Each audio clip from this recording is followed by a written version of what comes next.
On this week's show, we're discussing PlayStation acquiring a major stake in FromSoftware, parent company, Indiana Jones going third person, and more Call of Duty coming to Game Pass. All that and much, much more on this week's GamerGuild Podcast with Christmas.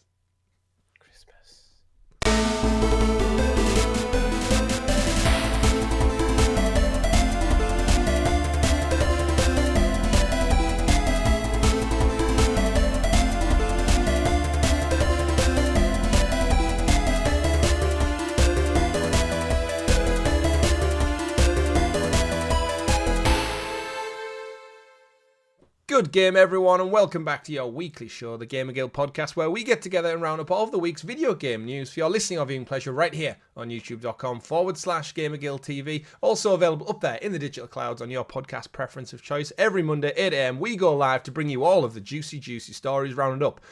Of course, it's a Christmas week this week, and your merry, merry Christmas elves are myself, Chris, at Arcane Rogue, and the man of many gifts, Mr. Richie. Merry Christmas, everyone. Merry Christmas indeed, because this episode goes up on Monday, just before the festive period kicks off, and we welcome you all to join us and celebrate, even though it is a Christmas week going into 2025. Of course, we never miss a beat here on the channel, and Richie, this is our 442nd podcast. It is. Not consecutively, but we have not missed a Monday in nearly, over 5 years now. I don't know how we do it sometimes, but here we are recording during our time off to bring you the special. A quick footnote for next week, it is a pre-recorded episode, so as usual, we like to take a little bit of time off, but we don't want you to miss out on the content. So next week's episode will still go live at the usual time, and it will be our big Game of the Year episode where me and Richie sit down and talk about all the things we played for the year, what our Game of the Year is, and we'd love you to be a part of that conversation as well. So do head over to our Discord, do head over to the comments section of this one, and let us know what your top playing games of the year have been. As a little addition to that, Richie, with our Game of the Year, I feel like I've played a lot of older games this year round, like not necessarily like came out this year. All right. So do you want to have like two each, where like this is my favorite game that came out this year, and this is my favorite game of the year that I played this year? I feel so. And like split it like that. Yeah, that might be good for our audience as well, because I know a lot of them play older games as well. Yeah, it's that thing as more games come out, just indefinitely for the future, there's always going to be more to go back to. And I think as we kind of get older, we have become more selective over what we play and like the genres we check out.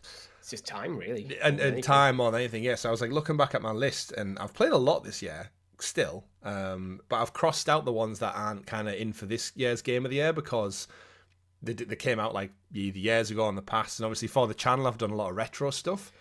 I've done quite I've went back and done a lot of older games this year, actually.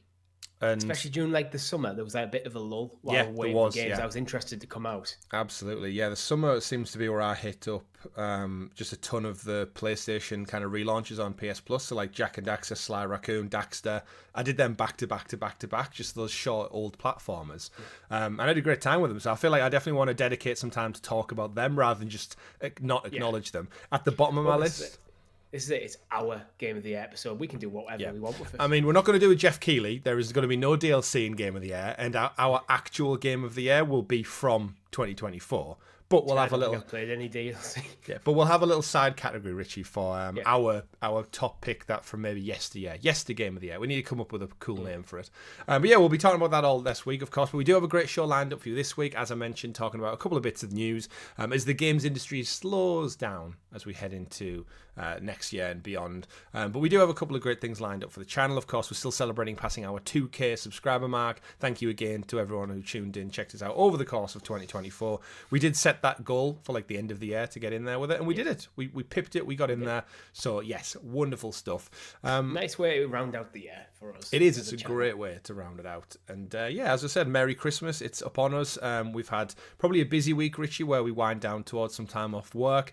Hopefully we've squeezed some time in playing. Hopefully you out there have squeezed some time in to play games, and you've got some big plans to chill out, relax, see the family, share with your loved ones, and play some video games, more importantly. Richie, before we get into said busy period, what have you been playing this past week? So it has been a busy one for me this week, not necessarily in gaming, between getting the last minute bits of Christmas shopping done, and I'm technically at work today when this podcast goes out. I break up Monday the 23rd, so I haven't quite broken up yet. So I've been playing mainly bits of Metaphor. I don't know if I brought it up in last week's podcast, but I now have the Platinum in Astrobot.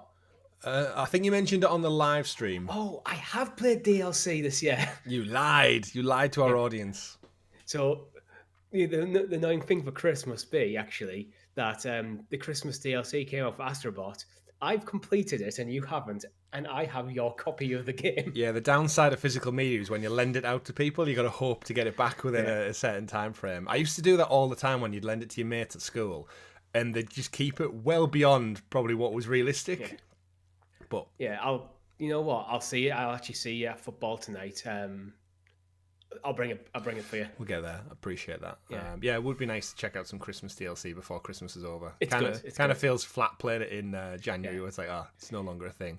But spoilers, but you get a Santa outfit. Yeah, I've seen the trailer bit. It looks great, the baubles and the Christmas, like just very festive. It's the first thing you're opening in the level, so it's not really much of a spoiler. Nice. And and I've got obviously the speed mission run things to do. So I know we don't tend to schedule live streams over the Christmas period, but if I do have some downtime, I might just jump on and just stream them or do something. So keep your eyes out. That'll be a short live stream. You can do them all in 5 minutes. 5 minutes each?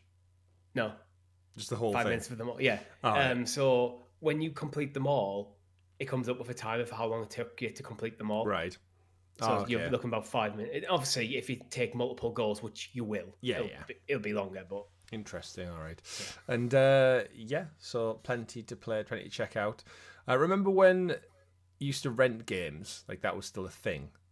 Yes. I feel like you never finished them because I feel like for a weekend. Sharing games is that I've basically turned into my Blockbuster between you, your girlfriend, and my brother. I feel like I have about 10 games out on loan at the moment. Some Blu-rays as well.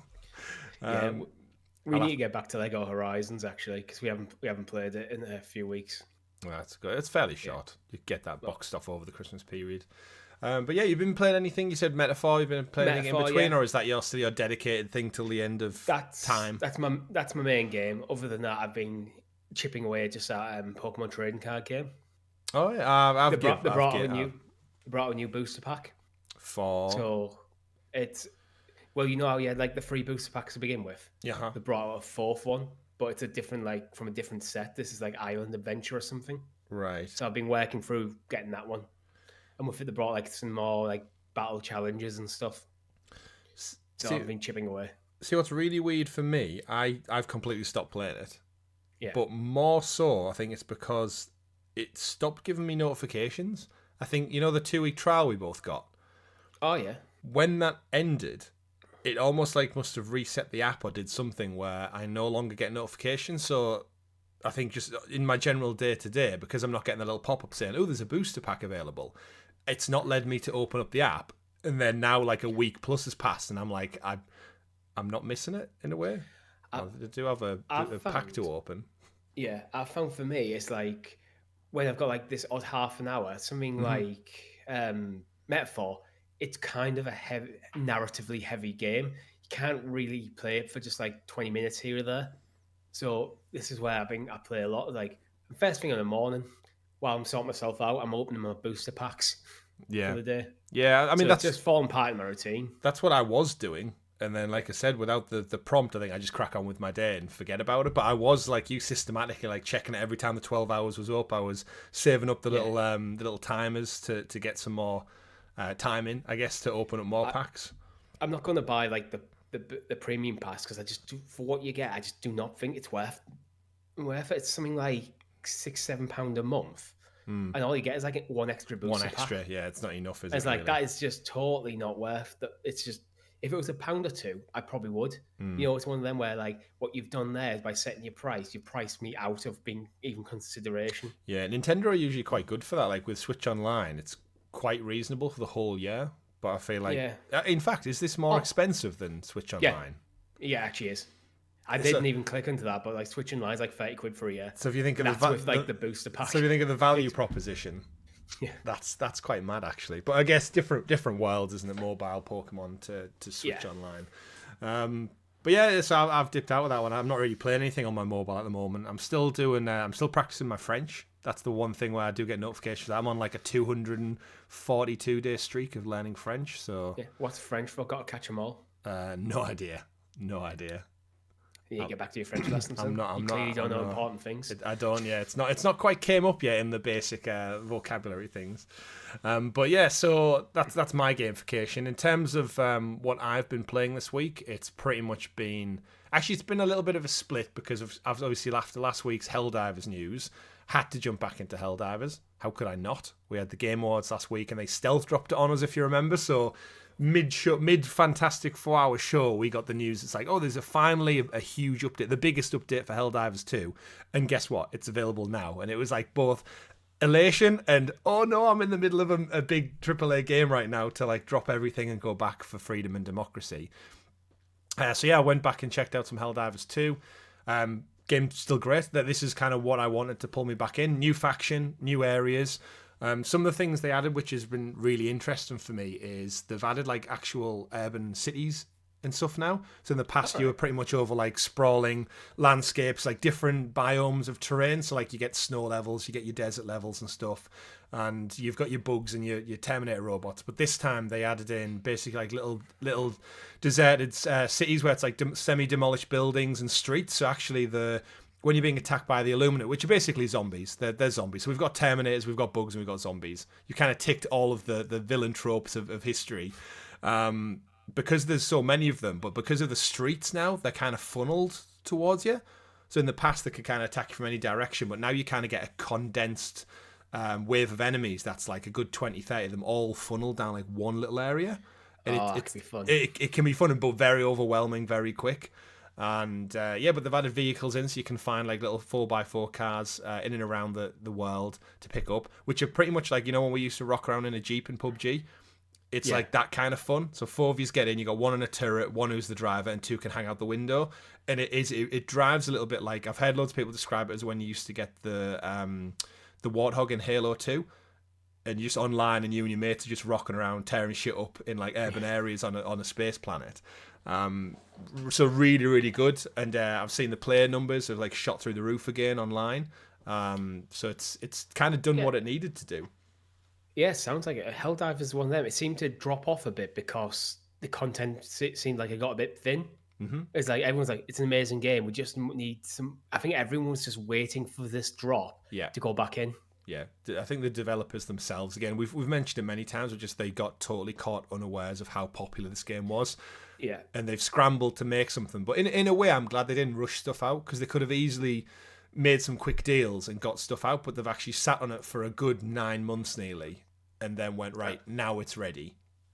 Yeah, rather than like dropping things piecemeal where it's not going to make much of an impact. Let's go. We're going to hold this back till we're ready to go. Then we'll launch it as a block of content. Absolutely. And the big kind of bad which came from it is you've seen War of the Worlds, right? Or one iteration of War of the Worlds. Yes. At some point, I'm sure our audience has as well. Basically, what used to be the big bugs, it's now one of the tripods from War of the Worlds. And my word, it's the most cinematic, atmospheric, scary shit I've seen in the game in a long time. So there's often like big fog or cloud storms. In these tripods, you can basically see the shadow off in the distance, and the sound design, I kid you not, the sound design for these tripods is phenomenal. It's like it's not too far off the one from the Tom Cruise movie. It's like really like, it's got like an electronic vibe to it, but it's got that ominous tone where as soon as you hear it in the distance, you panic and start looking where it's at, but you only see the legs come through the smoke. And it's got like a laser that basically cuts through anything, so it's scary as shit. And it's got a shield, so you can't even take it down with like the traditional rockets and stuff. It adds a lot to it. And when you're running away from the little zombie things at street level, and this thing just comes down one of the avenues, it's like proper, like you couldn't script this type of stuff in a game. It just happens. It's great. Imagine living through like when the War of the Worlds was first, like the first original like radio broadcast. That must have been a moment in time, like for pop culture for people, because it was as like almost like a news broadcast, wasn't it? Yeah, for that's those how they presented it. So wasn't there like loads of controversy? Some people thinking it was real. Yeah, it was. Obviously, I'm sure our audience know because it's part of like our lives growing up. But yeah. It was broadcast as like just on a BBC radio channel as part of like a storytelling. But if you've not listened to War of the World, it's wrote as though it's like in the moment action. And if you've missed the intro, that guest goes, welcome to BBC Radio 4. Today we're reading War of the Worlds from who would wrote? Is it? It's not Orson Welles, is it? My mind might go straight to Jeff Wayne because that's Jeff. George Orwell. I feel like it might be. No, I think it is Orson Welles. Orson Welles. But yeah, my go-to is the Jeff Wayne one. Do do do with the amazing musical one. That's not the one they play on the radio because people would have probably questioned the news report having music interludes. But yeah, when it was originally broadcast, people thought it was like a real description of like we've been invaded by Martians and shit's happening down in London Common. And yeah, people panicked because obviously back then there was no social media. You couldn't go to people. You just hear a broadcast on the radio, and if it sounds like the news, not long after the war, let's remember, it's like a fact, and people were panicking, and yeah, people got scared. So the original novel was written in 1895, between 1895 and 1897 by H.G. Wells. H.G. Wells, not Orson Welles, right? Orson Welles did a cover of it in the radio anthology series. Right, so that's the one, the adaptation, right? Any relation to each other? Both with Wells, both writers working from the same source material seems very suspect. And both from different countries. H.G. Wells is born in Kent, and Orson Welles was Wisconsin. Huh. Oh well. So I think it's unlikely. That is interesting, but we should get a War of the Worlds game. Actually, I would give it to the people who just did the Terminator and RoboCop reboots because they seemingly can take old IP and make amazing games. But yeah, so Helldivers is just like, yeah, it's got its hooks in me. I'll be playing it over Christmas with my brother and probably some of our guild heroes, actually, if they're out there online. But yeah, it brings it back, and I'm excited to see what's next. We do actually have some news regarding later on because they've done a fantastic crossover with a little bit of controversy, which we'll get to. But then aside from that, Richie, Indiana Jones. I've finished it. Finished the story. Oh, wow. So it's wrapped up. I haven't finished the game. There's a lot of like mop-ups, and thankfully for anyone out there who is concerned, after you finish the story, you can go back to each individual area and just explore freely and wrap up. So it's going to be one of them where, come PlayStation time, it looks like an easy platinum because it's just a case of get all the collectibles here, complete all the missions here, find all the hidden mysteries here, and you're done. There's no difficulty. There's no like pain in the ass things from what I've seen. Are you going to 100% it on Xbox and then platinum it on PlayStation? So that's the question, isn't it? I don't have the adoration for the achievement system on Xbox that I do for PlayStation. And actually found a couple of times when the achievements were popping up, they're very evasive and loud because they're bright green and they're right in the middle of the screen. And when something's happening, like a cinematic of the end of a chapter, and it goes bling, it does that big noise. It's in the way. A bit. It kind of in the way a little bit more. And I don't know if I'm just like biased because I'm a PlayStation trophy hunter kind of guy, but it feels like they're less invasive. But I do wish the developers would do something when they're making the games. If it's an important part of your storytelling, maybe leave it until like a minute after it's happened or died down. Yeah. Just to let the dust settle a little bit on that impactful beat that you were trying to get across to your audience. Have the trigger to pop the trophy be the end of the cutscene rather than the start of it. Yeah. Sometimes, how often does an achievement or a trophy pop, telling you like what you've done before the end of the scene's happened? So it'll go like, defeated the villain, and then like in the clip they're still alive, and you're like, because they haven't been killed off yet or whatever. But yeah, I've actually heard recently the new Sonic movies kind of got that, where all the last two have both started with Sega, and then it goes into the movie. The third one doesn't. Oh, and it's like, they've missed it. But then at the same time, I've heard the third one starts in quite a dark place, so maybe the tone wasn't quite right. Sega, murder, death, explosions, children dying on the floor with emeralds. Yeah, who knows? I'll put it at the ending then. Yeah, just put it at the end for the at the start of the credits. Sega, right there, you guys. We did it, but it just didn't work at the start of the movie. Yeah, I can't believe we've got 3 Sonic movies already. They've got them out at a clip, haven't they? Just bang, bang. I've only seen the first one. The second one's really good. The second one's really fun. And I'm not going to find the time to see 3, so... I probably should watch them at some point. I just, for the first one, I found Sonic as a character just irritating. Yeah. I mean, it's like when you're not enjoying the main character, it's like, it makes it hard to watch. Good thing the sequels bring in more characters that are very, very different in terms of personality and character. Keanu Reeves, for example. So yeah, Indiana Jones, Richie finished it. The campaign's probably about 15 hours, I'd say. You can mainline it, and I know I was talking to a couple of folks in our Discord around it of saying like I accidentally mainlined it when I was in the Vatican area, which is like the first open world-ish area that you get to. And I was just kind of happily jumping around the missions, bopping around between different side content, exploration. And then I kind of didn't realize it was the main quest, and it was like triggered, and then all of a sudden I'd been moved on in a cutscene. It was like, no, achievements, collectibles, like building up my skill tree, like all gone. I'm not done exploring. Games need to have that thing where the kind of goes, if you go through that door, you ain't coming back. Yeah, I mean, he probably did some like kind of like side comment where it was like, oh, no turning back here. But you know, when you're just in the middle of it and you're not paying attention, you're just too busy fighting Nazis, that kind of thing, as you do on a Friday night. I hate when you're just exploring and you stumble across the main path. It's like, I don't want to go down the main path. Trigger a cutscene, you're like, oh shit, I've done it, haven't I? And there was a collectible like 5 seconds back that you just happened to walk past. You saw it in the side room, right? Clock that. I'm going to go in this room first because I know that's there, and go, oh crap. Yeah, oh crap. But overall, though, wow, such a great game. Like the reveal at the end, like as the plot kind of comes to a crescendo. For me, I didn't actually see it coming at all, and they did really good in the source material, like the trailers and stuff, and talking about the game. And they could have marketed the reveal as like a way to get people into this game, especially Indiana Jones fans, and they kept it secret, which I praise them for, because when you get to kind of the grand crescendo, I was like, oh shit, that is cool.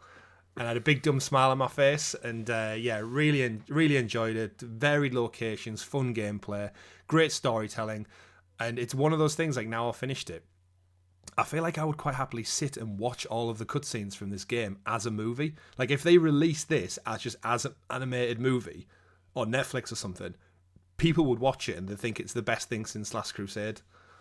Yeah. So maybe that's the future for Indiana Jones. Instead of making like live action, to take it into the more animated direction, use Troy Baker to voice them, and that's how you get away with not having them look like Harrison Ford going forward. You don't need to like digitally de-age or change how Troy looks, just to make it animated. Yeah, but that and the puzzles were fun, the varied environments, and the side characters. Weirdly enough, the side characters really grew on me throughout it. You meet some interesting people, and even the bad guys. They did like the proper campy Nazi stuff, but it just works. And you're like, everyone hates Nazis, so it's like it's really easy to like just hate them. And some of them are quite whimsical. Like you remember the scene from the trailer where it's like, choo choo, you and your American movies. Like that all plays into the character of one of them. And it's fun, and I really just enjoyed it. And I played a lot of this game with just a smile on my face. So I know loads of people in our Discord are like really, really enjoying it as well. So it's definitely going to be in my Game of the Year conversation for next week's episode. Next week, exactly. But it's great. So that's Indiana Jones done. So now I kind of need to head into Christmas and think like, what do I do now? I've kind of got an itch to play Uncharted, you know, like go for it. Not expected. But anything you got lined up, or are you still on just Fantasio for the foreseeable? It's going to be Metaphor. Indiana Jones is definitely on my list of games I want to play. But this is again like, do I want to save this for PlayStation, or do I? But then I'd have to buy it on PlayStation. I already have it on Xbox, and I don't know. I'm going to figure that out once I've rolled credits on Metaphor. Something to figure out. Yeah, wonderful. Which is probably going to be out in 100 hours or something. Brilliant. Well, folks, let us know in the comments down below what you'll be playing over the Christmas period. Maybe give me and Richie some ideas if we want to dabble in anything, if there's any hidden gems that we've missed throughout the course of the year. If not, though, I'll no doubt see you in Helldivers at some point. I did also notice my kind of most played game for the year in the wrap-up was EA Sports FC 24 again. Really? And it's that thing. Yeah, I played like 125 hours on that, surprisingly. I suppose if you play like a couple of matches a day, it just adds up. I think over the course of a year, I have about like kind of 3 big stints. I thought it's like the start of the season, the transfer window, mate. There's like certain windows in real life that get me where I'm just really into football. And then naturally, you've got to spare half an hour, and then I boot up career mode or something happens. It's like inevitably when the next Welcome to Wrexham series drops on Disney Plus, I'll be straight back into career mode with Wrexham, like I've been doing. So it's a curious one, but yeah, it was. And I haven't bought this year's version, so 25. I'm quite content with 24 because I'm like 4 years deep into a career mode.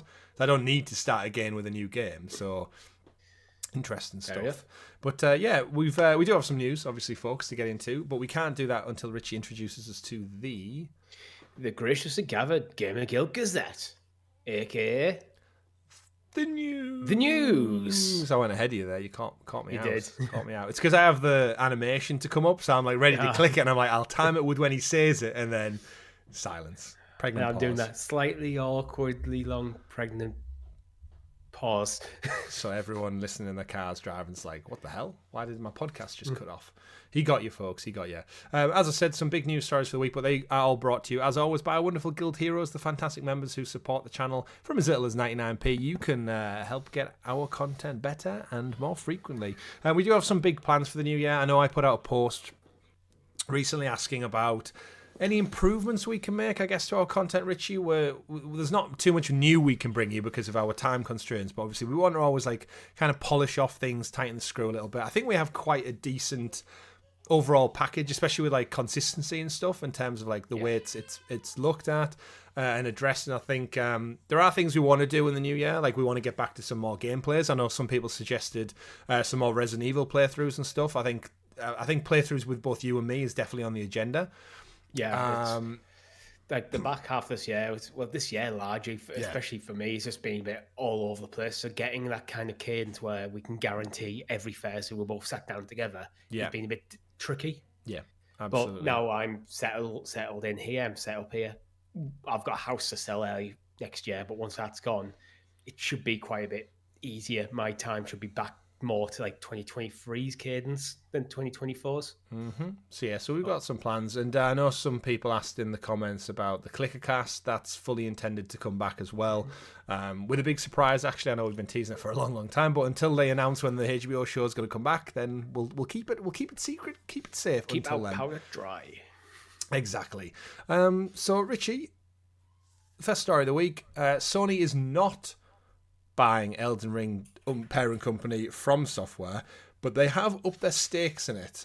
So we knew they were talking to Kadakowa, which is the parent company of FromSoftware, one of the big Japanese organizations over there. They announced earlier in the week that they have created a strategic capital and business alliance, which sounds more important than it probably is, which will see Sony actually become Kadakowa's largest shareholder. The deal, scheduled to go through on the 7th of January, will see Sony purchase 12 million odd worth of fresh shares in the company for a fee of 50 billion yen, which is around $320 million. Sony does already own a 2% stake, which means this will actually boost their shares up to approximately 10% of holdings.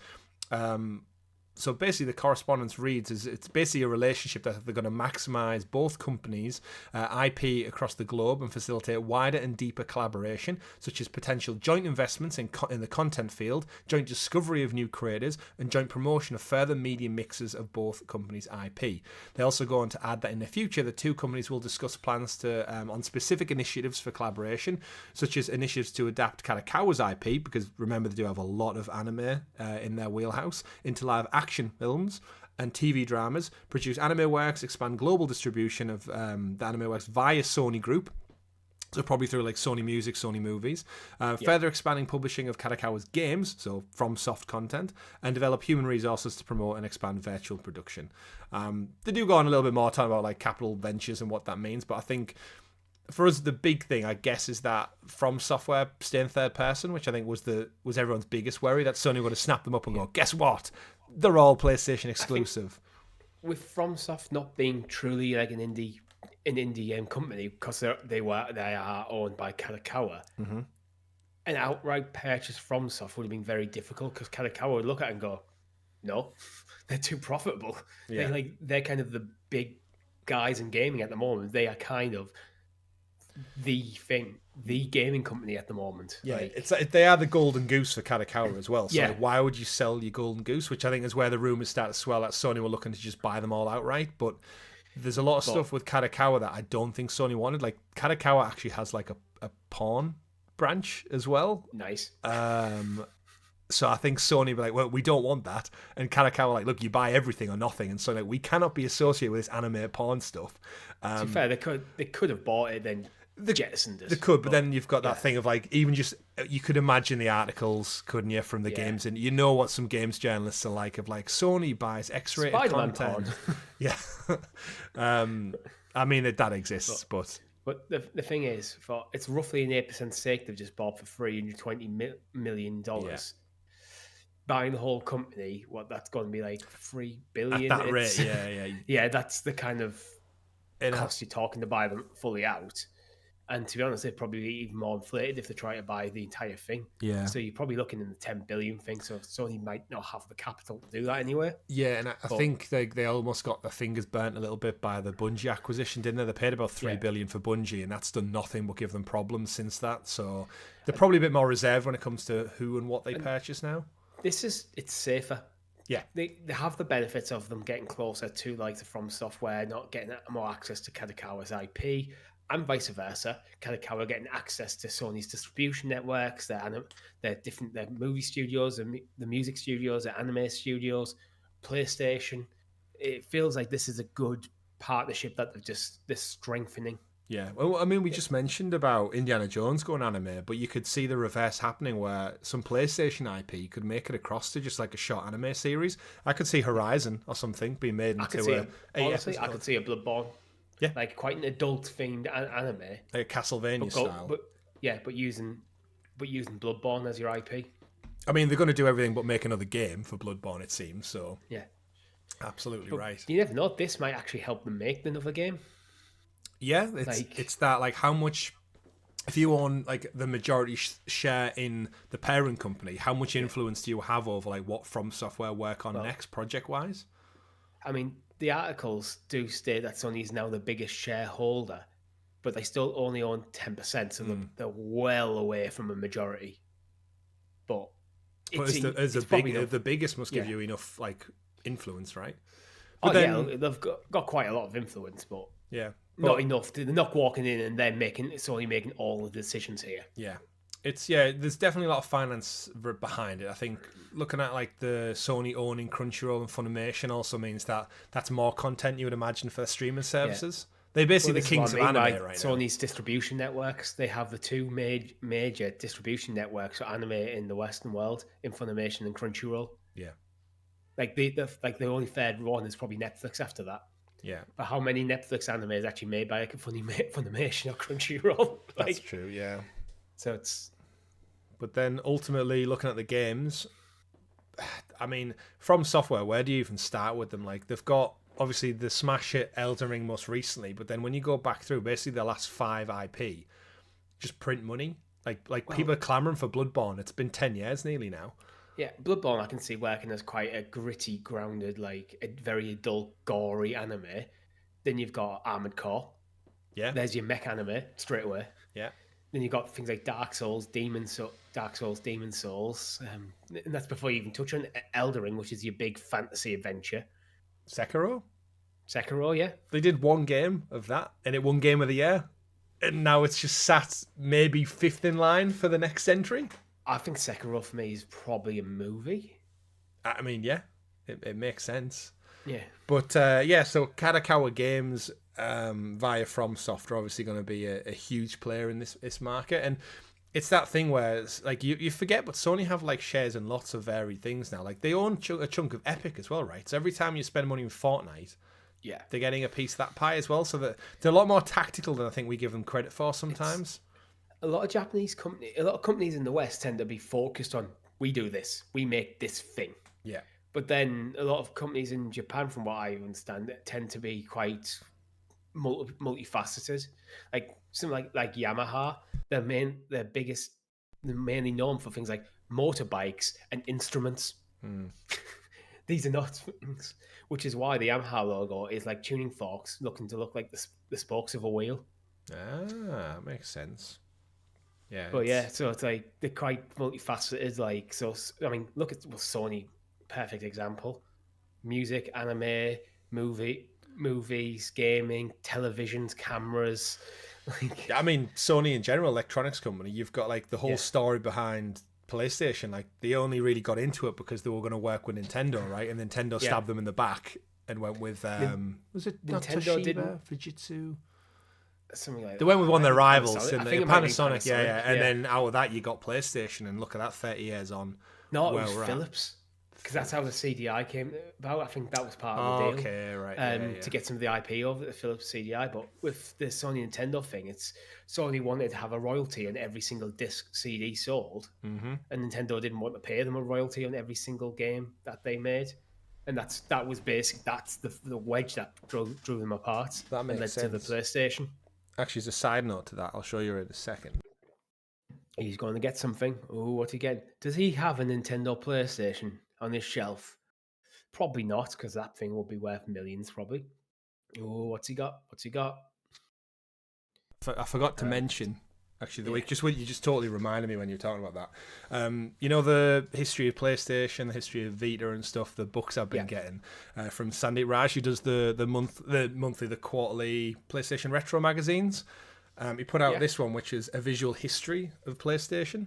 Oh, that's amazing, awesome. That's like, for audio listeners, it's like a black hardbound cover with the PlayStation symbols, that X square, circle, triangle on the front. 2 handhelds, 5 consoles, can't read that backwards, hundreds of games in 30 years. So it's basically like the ultimate celebration.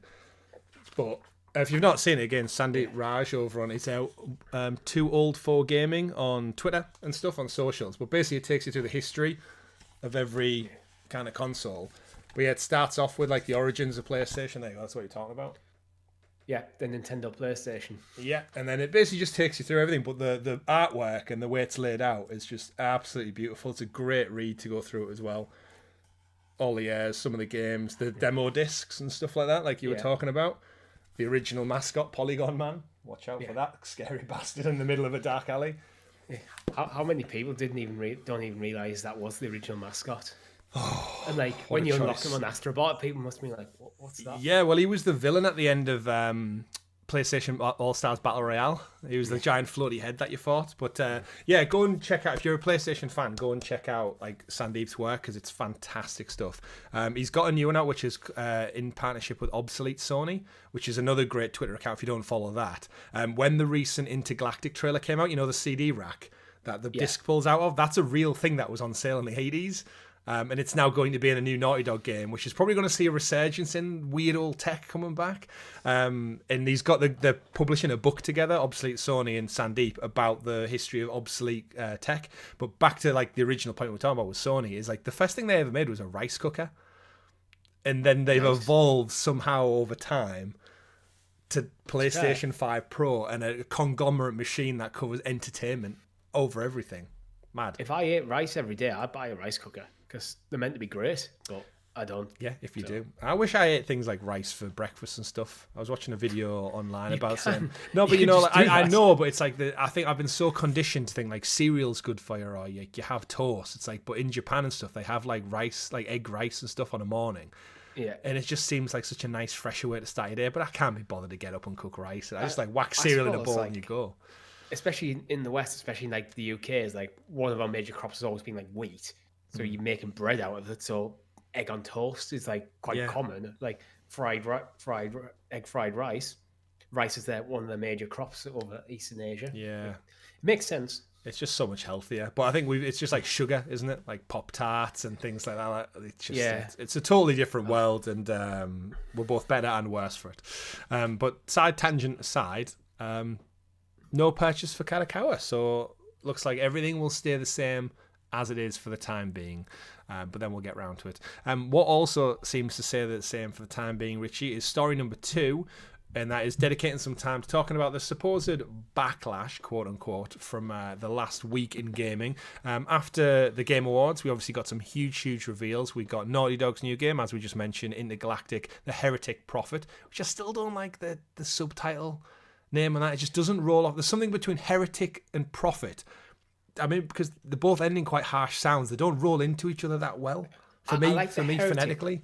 Yeah. I like the Heretic Prophet as a standalone title. But I think Intergalactic is going to be like the series of games that they're making. Yeah. And Heretic Prophet is the first one. But when it's the first game, it just doesn't quite work. I think you're always going to get that when it's like the first game has a title and a subtitle. Yeah. I mean, well, the first Uncharted was Drake's Fortune, right? But everyone just calls it Uncharted. So it's like, will we maybe just refer to this as Intergalactic, which I think is a cool standalone name? Yeah. To be fair, everyone just really refers to all the all the Uncharted games have a subtitle, and other than Lost Legacy, I bet you just call them Uncharted 1, 2, 3, and 4. Yeah, for the most part, yeah. But then you call it Lost Legacy because it's not a numbered title. Yeah, there's Among Thieves, Drake's Deception, Drake's Fortune, and Thief's End. And Golden Abyss. Let's not forget Golden Abyss. But played that. You have to keep telling you can borrow my Vita if you want to. I need to. You borrow movies, you borrow games. Now you've borrowed consoles. Do you want a kidney as well while I'm here? Yeah, go on then. No, I could have 3 kidneys. Kidney man. Actually, after this week, I could do for a bit of your liver. Actually, yeah. I mean, I'll keep that one. I need it for Christmas. But in terms of the backlash, supposedly, between, getting Naughty Dog's reveal of Intergalactic and the new protagonist, which is a female, and she's not got any hair, and she's maybe a little bit less feminist as you'd traditionally look for. And then The Witcher 4, which has opted to put Ciri as the protagonist, and not Geralt, which is our big butched alpha male hunter.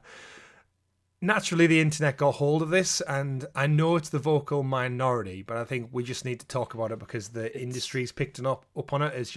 It's some bad take. It's people looking for controversy where there is none, to be honest. I agree, yeah. It's people who are that deep down the rabbit hole of like whatever it is. They can't see the forest for the trees. It's like, especially with The Witcher, it's like they said with Witcher 3 that basically this is Geralt retiring. It's a big theme of The Witcher 3 is like Geralt's kind of last adventure. And so if anyone was surprised by Ciri being the playable protagonist in Witcher 4, I don't know why. I get there's multiple endings to The Witcher 3, and they do have to canonize one of them. Yeah. Not every ending of The Witcher 3 would lead to Ciri being a natural next protagonist. But it clearly, they've had to make a decision of when, okay, the canon ending of Witcher 3 is going to be with Ciri basically taking up the mantle of The Witcher. Yeah. So I was just not even surprised in the slightest. Yeah, I mean, I don't know why you would be. Well, the source material as well, like if you've read the books, is like she is the protagonist. That's the thing, is like the Witcher, it's not about Geralt necessarily. No. It obviously jumps between a lot of characters, but... It's like The Last of Us, where it's kind of... the story pivots around Ellie. Yeah. Where even in The Last of Us 1, the story's pivoting around Ellie. You're just playing as Joel. Yeah. You're along for the ride. You're literally the delivery guy. Yeah. Yeah.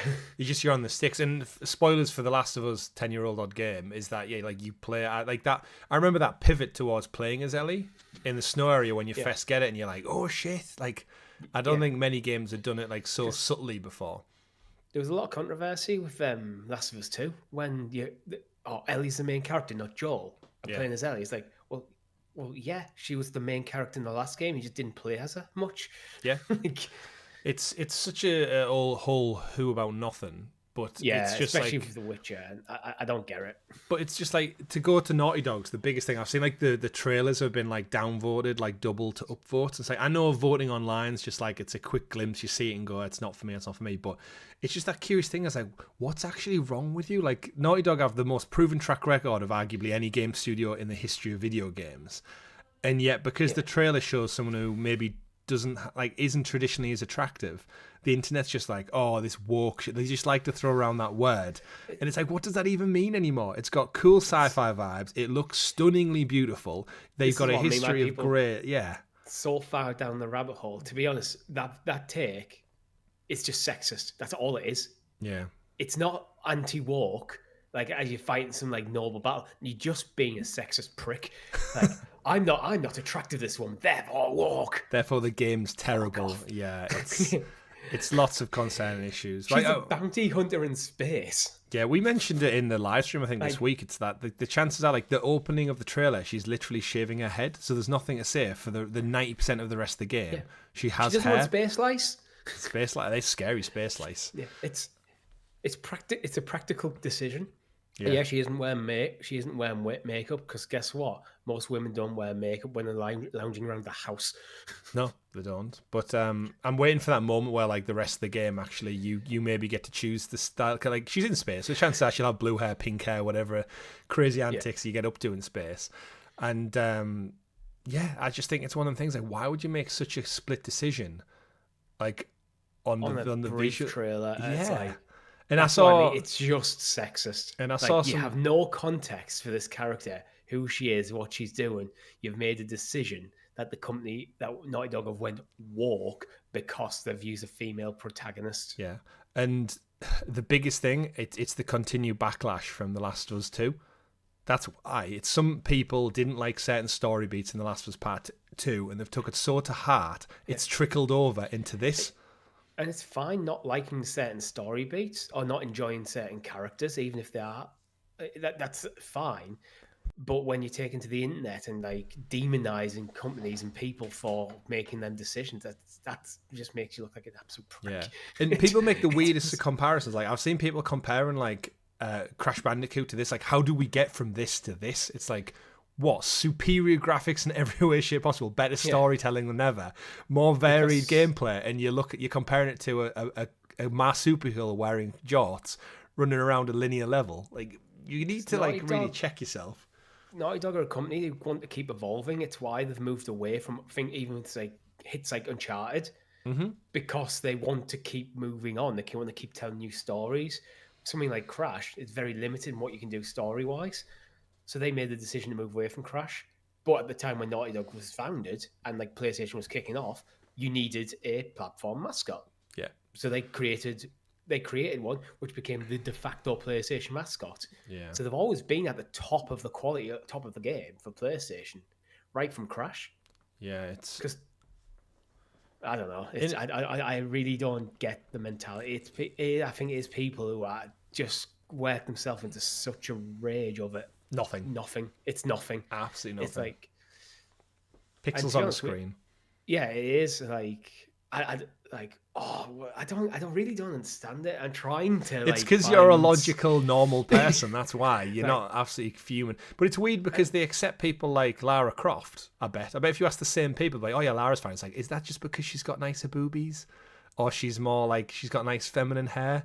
Like, what is the distinction between why you can go, yes, I'm okay with this one, but not that one? Like, we've had Lara plenty Croft of was overly sexualized when she first came out, and well, Naughty Dog are choosing not to overly sexualize their characters because it doesn't really make sense for a gritty space adventure. Yeah, she's not lathered in makeup and wearing high heels and running around. But guess what? Stellar Blade exists, so you go have play that, choices. Yeah, everyone's fine with Stellar Blade. Yeah, it's curious. That it's basically you're all too horny. Go bonk yourself with the horny stick. And stop getting worked up by video games. Before you take to Twitter, spend half an hour on Pornhub. Yeah, or go to relieve your stress. Go to then relook at it. Kadakowa's anime porn page. Go have a look at that. But yeah, to take it like full circle back around to The Witcher as well. I saw people complaining about The Witcher because naturally the graphics have got better as every game iterations came out, and some people weirdly think that the older iteration of Ciri isn't as good as the first one, and it's like now you're getting caught up with the whole.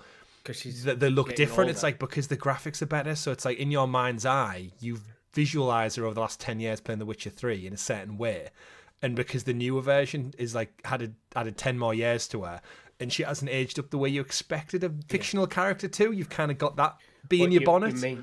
You mean the character's probably in her mid-30s now and doesn't look like she was 21 still? Yeah, and they're like, oh no, her face looks different. It's like, yeah, your face changes as you get older, you idiot. Yeah. Like, if you go back 5 years and watch our first podcasts, we look very different now than we did then. We might not because you listen to us week to week out. I have more hair and less grey. Less grey? I don't... When we first started. Oh, when you started. But now I was like, oh. Stretch it. The internet's going to kick off Richie. Richie's got too much grey. It's all the stress of that from the talk about these terrible takes the internet occasionally has. Yeah, it's a choice, isn't it? But if it wasn't so if it wasn't so pervasive on social media and people ram it down the throat of other people, it would be comical. But the thing is, though, the more people say out loud, the more it becomes normalized, and it's like that's why I feel like you need to occasionally go, no, shut the fuck up, sit back down. Go to the pub with your friends and moan about it there. The world doesn't care about your opinion on this. Yeah, check yourself. Naughty Dog have made their decisions, whether you think it's woke or not. And if you think Naughty Dog's a woke company and you hate the choices they make, don't play their games. It's entertainment. You don't have to play them.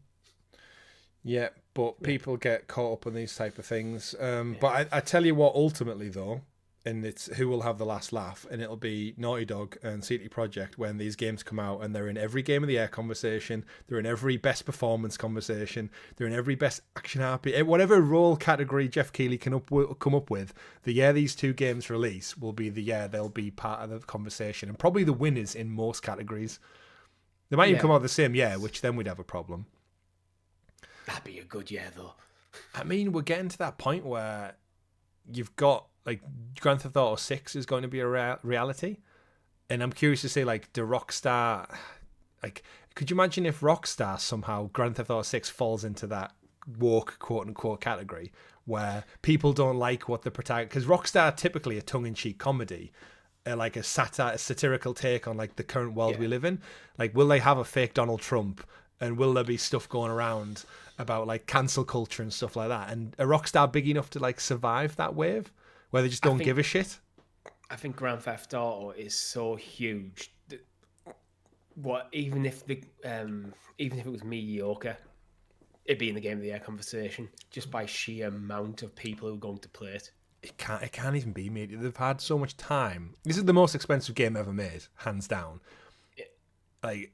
It's going to sell. I was trying to explain this to my wife the other day, saying I don't think, like, because obviously she teaches at school with younger kids who will inevitably play this many years before the age rating should allow. Shouldn't, but they will. Like other things with Fortnite. So yeah, we absolutely did. So they will. And it's like, you don't realize that if it comes out this summer, how much of the cultural zeitgeist is going to be Grand Theft Auto. It's going to be the biggest entertainment medium that's probably ever came out in the history of ever, in terms of just how many sales numbers are going to be broken, like, within the first 24 hours, 48 hours. Every man and their dog is literally going to be playing this game. Even them woke assholes who don't like certain protagonists are going to be playing this. Well, Grand Theft Auto 5 is still so huge and does so well on social media. Occasionally just be like scrolling through YouTube Shorts and go, here's Neil deGrasse Tyson talking about space or some shit. And underneath there's some dickhead playing Grand Theft Auto because he's put it in there because he knows it's going to... I hate that stuff. I hate when people do that. Like, they put one half of the video is completely unrelated to the other, but it seems to do well for the algorithms. That Grand Theft Auto 6 is going to take that and just ramp it up. It's like all the outlets that are going to jump on GTA that are never usually associated with gaming. You know, when you see the rare BBC News article about gaming, you're like, why the hell are they dipping their toes into this world? They have no clue. And yet they'll be like, Grand Theft Auto Chronicle a review on this. Yeah, the Metro doing random... Actually, the Metro do quite a bit of gaming things, to be fair. But it's just, this summer... If it hits it, like, actually, have you seen the stories this week of, like, all game developers and publishers are basically waiting with bated breath on release dates because no one wants to go and fall into the same window as GTA because you are going to have to move. Oh, you just remind me of all, like, you know, when the non-usual, the kind of traditional press cover the foot in the gaming industry when they're covering. I think I was listening to Radio 1 at work last week, and they were talking about Indiana Jones, and they're talking about Troy Baker, and, you know, I'm sat there like, that's 90% weird. Of the people listening to this have no idea who Troy Baker is, including the people talking about it. It's Troy Baker, a butch bald woman protagonist of a because they were talking about Indiana Jones, and they were talking about how Troy Baker's taking on over for Harrison Ford, and I was sat there going, yeah, you guys don't know what you're talking about right now. It's a shame they didn't have some voice clips to, like, test their audience, like which one's Harrison, which one's Troy.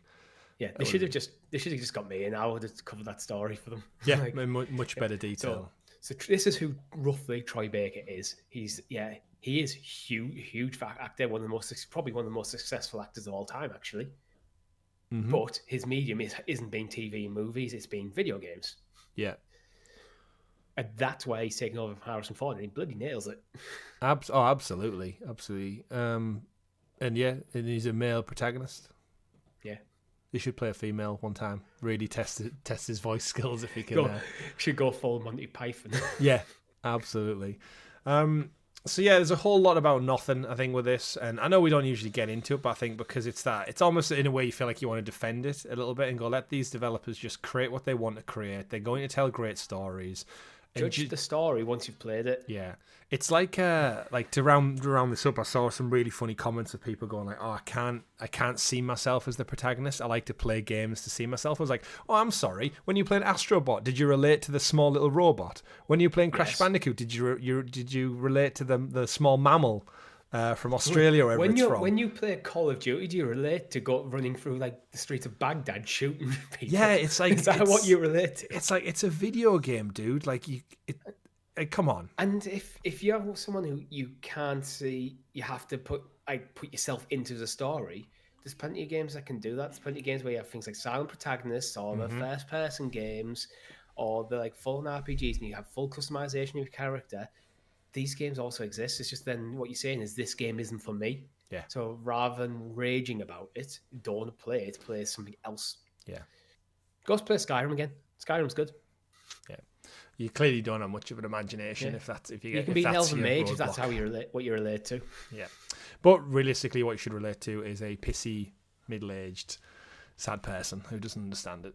But we'll move on because these people probably won't be playing Balatro either, Richie, because they're also under 18. Next story of the week, Balatro, of course, the Game of the Year award-winning, many award titles over the year, can't get past seemingly an age rating in Europe. PEGI 18, have given Balatro a score that the developers, actually, if you remember the developer with the cool Star Wars name, Local Thunk, the droid from Star Wars, he's called out the rating on Twitter because basically it's been getting an 18 plus, but he's calling out the fact that, I'll read his tweet directly. Talk with PEGI discussing the 18 rating, and they do not see anything wrong with Balatro being rated 18 plus, nor with EA Sports FC and similar games having a 3 plus rating, blaming EU laws, blaming storefronts, waiting for the future, sitting on their hands. I thought some good might come of this. This sucks. So basically Balatro's been rated as an 18, but things like FIFA, which have random card packs and microtransactions, get a 3 plus. And PEGI have argued that it deserves the 18 because it teaches kids how to play poker hands, knowledge which could be transferred to a real-life game of poker. That's the reasoning. Yeah, and it's one of them. I understand actually PEGI's take here because they are bound by EU law. Yeah. The problem is the EU law in this situation where I actually think Balatro should be an 18 plus. I think any game, whether digital or physical, where you can exchange money for a chance of getting something is gambling, and therefore should be an 18 plus and not marketed to children. Any game, that's including Pokemon trading card game, because there's chance mechanics that you can pay for. So that should be an 18 plus game because it's gambling. But with Balatro, there's nothing like that. There's no betting, there's no microtransactions, there's no loot boxes, there's no gambling of any kind. It's just the mechanics are similar to poker. Okay, then if there's no actual real world money getting spent in game for a chance of something happening, then it shouldn't be an 18 plus. And that's what you're saying. So you're saying, how am I getting 18, but FIFA, which has loot boxes and game card packs that kids can play, which are literally gambling. Yeah, I don't think there's any grey area in that. You spend real money legally they're not considered to be gambling, but you're spending money for a chance of something happening. That's gambling. Yeah. It's like booster card packs in Pokemon trading cards. As I said, it should be an 18 plus. It's like I've played a lot of Dreamlight Valley. That should be 18 plus because there is chance mechanics in there which are paid for. Yeah, I don't think actually microtransactions should be in kids' games. Yeah, do you think Balatro's been unfairly treated because it is a card game, and I think traditionally we associate cards with gambling, especially poker? Because poker is straight up gambling, as it's seen, so it feels almost a slightly lazy take. They haven't fully understand, as I didn't. They haven't fully understood what the game is. They went, it's poker, it's 18 plus. Yeah, but it might just be the way the EU laws are worded that the PEGI hands are tied. Yeah, but I do think this is not just the EU, but in the US and regulators in the US and in the UK and other places need to revisit for the net. Like things like loot boxes and stuff because they are very, very pervasive. Yeah, especially in today's world. I think it is problematic for children because they don't have the same critical faculties yet. They're still developing that critical. Some adults still are like that critical, the ability to look at the thing, go, I'm going to choose not to pay for this. Yeah. Like the premium pass for Pokemon actually is chance. That is gambling. Because all you get really is one extra pack a day. Yeah. So I'm paying money to get an extra pack. A random pack as well. A random, yeah, it's because it's random. Yeah. So you're encouraged to keep trying to get the one you want because there's no guarantee. You can't go in and just buy the card you want or the item you want. It's like, no, you roll the dice on this, which is gambling. They always use the same psychological tricks like casinos and stuff been using for decades, where all the flashing lights and you have to open the pack to see what's in, and it comes up and big reveal. What's next? And I love that game, but it is, for me, it's gambling and it should be 18 plus. Yeah. And this is where I think FIFA and stuff should be. Yeah, it's absolutely FUT should be like a separate game altogether. That's 18, and FC 20 whatever stays as a game. What I don't like is when it feels like sometimes, like we're talking about the EU because that's specific to PEGI and Balatro, where it's where things like I don't like when things like the EU lawmakers run scared of corporations like EA, because they're the ones who should be telling EA what they can and can't do, not the other way around. Absolutely. You shouldn't be regulating in a way that allows corporations to do what they want. You should be regulating in a way that forces corporations to do what you need them to do. Yeah, I think with Balatro, that's where it comes down as weird. I think because it's poker and because it's been so successful, it's kind of rose to the top of the pile where it's been noticed. But if you look at other ones, so in the US, it's got an ESRB rating of 10 plus, but PEGI gives it an 18, so it's different. But then if you look at the rating board as well, it's quite inconsistent when it comes to gambling games and age, because there's games that do have an 18 rating and others that don't. So for example, there's a game called Prominence Poker, Texas Hold'em Poker, Pokergeist, Pure Hold'em World Poker Championship, and the Four Kings Casino and Slots all have a 12 rating. So then if PEGI is literally saying it shows how it teaches people how to use and play poker, and the terminology around poker is the reason why is there games that literally have poker in the title and that seemingly are just games of poker online get a 12? So it's like they're not clear with their reasonings behind it, and it's like I think that is the most annoying thing when it comes to any sort of regulation. It's not necessarily sometimes what the regulation is; it's when it's unevenly applied. Yeah. Because if the regulation was evenly applied to everyone, but you didn't like it, it sucks. But it is what it is. It's like football. Like when sometimes like the rules seem to be different. Like you hear like pundits talking about like home team advantage when it comes to referees and stuff. It's like none of that shit should matter. The referee should just play the game to the laws, and that's it. Regardless what teams are playing, what the stakes are. But when it's like it feels like the rules are applied inconsistently from one place to the next, that's when I think you get problems. Yeah, it's mad. To be fair, PEGI's the same company that gave Astrobot a 7 rating. So by that logic, that means you if the way they're going off, like the skills from Balatro could be transferred to playing poker, there's a casino level. There's a casino level in Astrobot. Does that mean that by PEGI's logic, does that mean children can transfer that skill to slot machines in real life? Therefore, Astrobot should be an 18. Yeah, it's teaching them. It has the slot machine. It has like you pull the ching. So by that, but you can't spend any real world money to do anything in there. But you can't in Balatro though, remember? All of them are crap. But it's just all of the broken cans. But that's the point. Balatro has no money. It's just a game. You play purely in the game. So like Astrobot with the slot machines, you don't physically win anything. You're not physically putting any real money in. Yet there's gambling games out there. It's just all a bit of a hoo-ha that, PEGI need to just check themselves. And a bit like Jeff Keighley, they need to recategorize their age ratings and their award listings to get it right. But moving on, Richie, to some more controversy around loot boxes and microtransactions. I mentioned at the top of the show, Helldivers, Omens of Tyranny came out, amazing new content, which I will point out, all free. That whole also amazing name, Omens of Tyranny. It is, like it just rings true, doesn't it?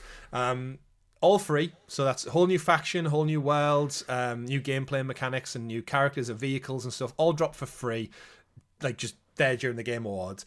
After that, they've announced, which I've been shouting out from day one, a Killzone crossover. So Killzone, of course, famed PlayStation first-person shooter franchise, 4 games from Guerrilla, who now make Horizon, where basically shit happens. It's basically space Nazis, the Helghast, the space Nazis. You don't really need to know much about them other than they look cool as shit in terms of bad guys. And they've done a crossover with Helldivers, where as of this week, Helldivers skins dropped into Helldivers. Not the approach I want them to take, because quite frankly, I think the Helghast should be a race in the game. If Helldivers, they want to live on, what this does for me, though, this shows they are willing to collaborate, especially with PlayStation IP. And having the skins in the game means they exist for me, which means at some point in the future, no matter how many years down the line, we discover the planet Helgan, which is from the franchise, and the Helghast become like a race you fight against. So we've got zombies, we've got robots, we've got bugs. They'll need to go somewhere, because remember the Game Awards, the developer said they want to support this game for years to come. Yeah, they need something, and what better to go to an old PlayStation IP that millions of people love and keep shouting for it to come back and make it into a real thing to really elevate the game and be like, oh shit, Helldivers is Killzone canon in the PlayStation connected universe. And then eventually we get Resistance, and then do we get Horizon robots? And then do you go to a planet that looks like The Last of Us? Like, there's so much stuff they could do with Helldivers that could be in that PlayStation world. Or just go all out third party. Like, give me Halo skins. Like, they want Helldivers to be Fortnite, let's face it. Like, that's where the world they want to be in, where it's just printing money for skins and partnerships. And I hate to think we're in a world where they're going to go like Nicki Minaj level, but if it makes the money, it's a company. Yeah, I feel like Helldivers wouldn't go that route. Yeah. Yet. Maybe eventually, if it got to the size Call of Duty got there, or yeah. Fortnite, where once you dip your toe in there. But I feel like at the moment, they want to maintain the integrity of the IP. Absolutely. But the skin sets and everything in particular, they do look great. Like, if you've not seen them yet, there's basically the main weapons you want is you want the skin that looks like one of the Helghast, and you want the gun that looks like one of the weapons from Killzone, essentially. Now, the controversy comes, Richie, because they announced it as just like randomly off the cuff. It was like, oh crap, there's a Killzone collaboration. That's amazing.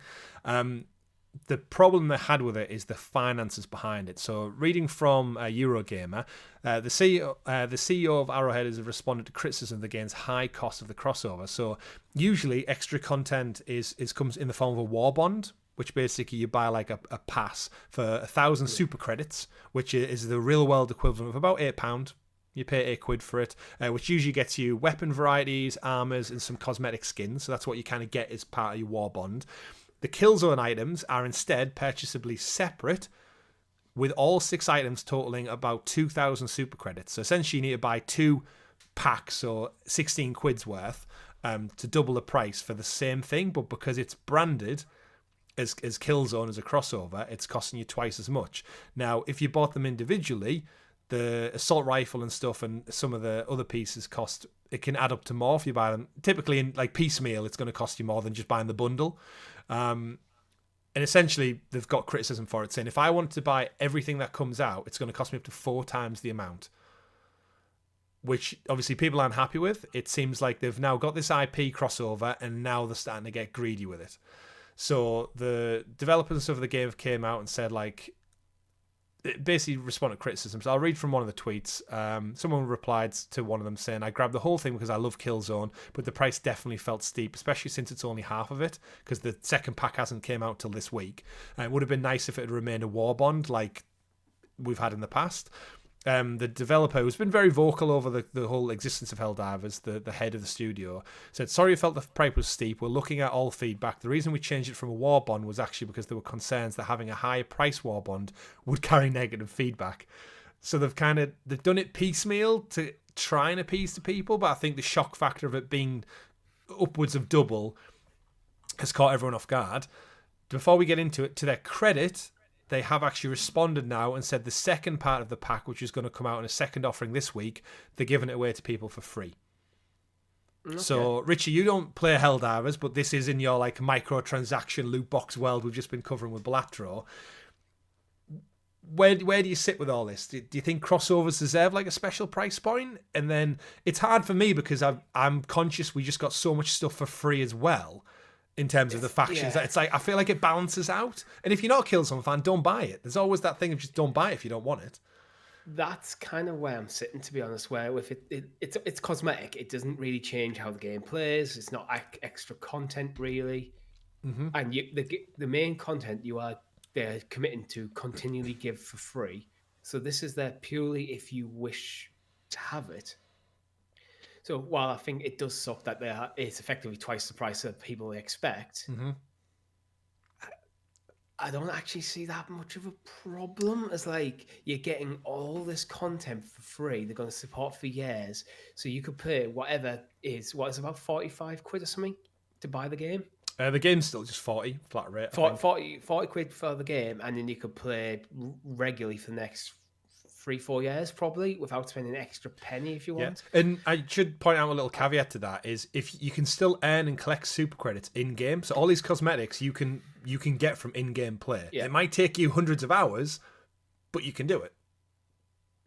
Yeah, so and they've said the one thing criticism they have taken is they stay in rotation for some people said they're not in rotation for long enough. So I suppose those people who are trying to grind the credits, they're not quite in rotation long enough for people to get them. I think they've also announced that they're going to be staying now, I think was another thing. Yeah, but what Arrowhead are actually saying is in response to the criticism that I think stuff goes off rotation too quickly is as the store grows, if we had a longer time that things stay in rotation, it would take a lot longer for things to come back through. Yeah. So absolutely.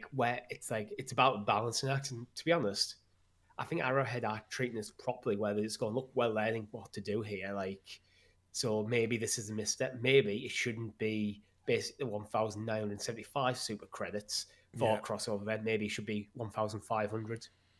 So they're getting a bit more, but not too much more, not double.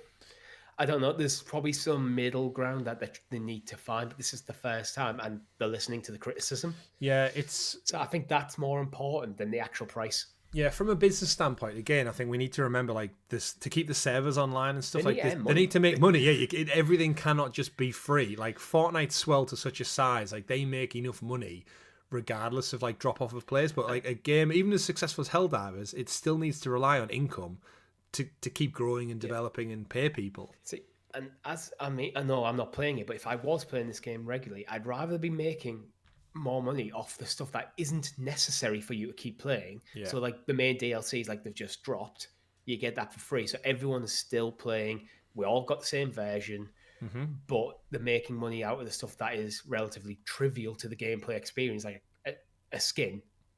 I'd rather that's where they're making the money. I think so. Because then if you're not interested in that, you're not paying as much. So this is purely for people who are interested in it. Yeah. So it sucks for them, but I think, it's, to be honest, it's about finding the right monetization strategy. And because it is a games as a service, they do need to have one to keep the service going, to keep adding new content. Mm-hmm. So, I think this may be the price of this, going 16 quid instead of 8. Yeah. Probably went too far. Yeah, so what are you happy with? And I think let's drop it back down to 12 quid or something, guys, and maybe that's the happy medium. Yeah, and what Arrowhead have been great with, like they won the best community game, if I recall, at the Game Awards, because they have been so clear with like all their add-ons and stuff and what they've been doing. And the CEO even came out straight away on Reddit and was like, quick comment on the Hellgas stuff. Firstly, this is our first collaboration, so we'll be figuring stuff out as we go along. We'll let us know what you'd like to see in the future. Secondly, it is optional. And then he basically went on to say, like, this is my way of saying that the game does more stuff than we can do. On this note, he said, like, it's a partnership. He said they were behind the price decision, not Sony, because I saw a couple of people question, like, is the higher-ups went, oh, Helldivers makes money, charge more. And this apparently wasn't. They've held the hand up and went, no, this was our decision as developers. We were wrong. We'll wind it back in. So they are just being so very clear and honest that you can't help but feel like, okay, guys, I'll let you off this time. But Guerrilla might be wanting a kickback as well.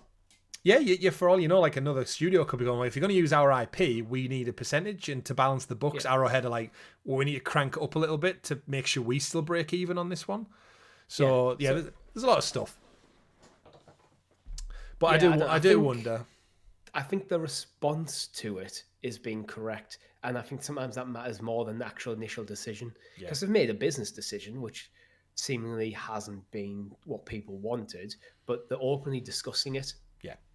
They've set out their reasons, which seem honest. Like, yeah, guys, this is our first attempt at this. We're going to take your feedback on form. They're not going to bend over backwards and do exactly what every single person wants. Yeah. And let's face it, I bet you the next one's going to be cheaper.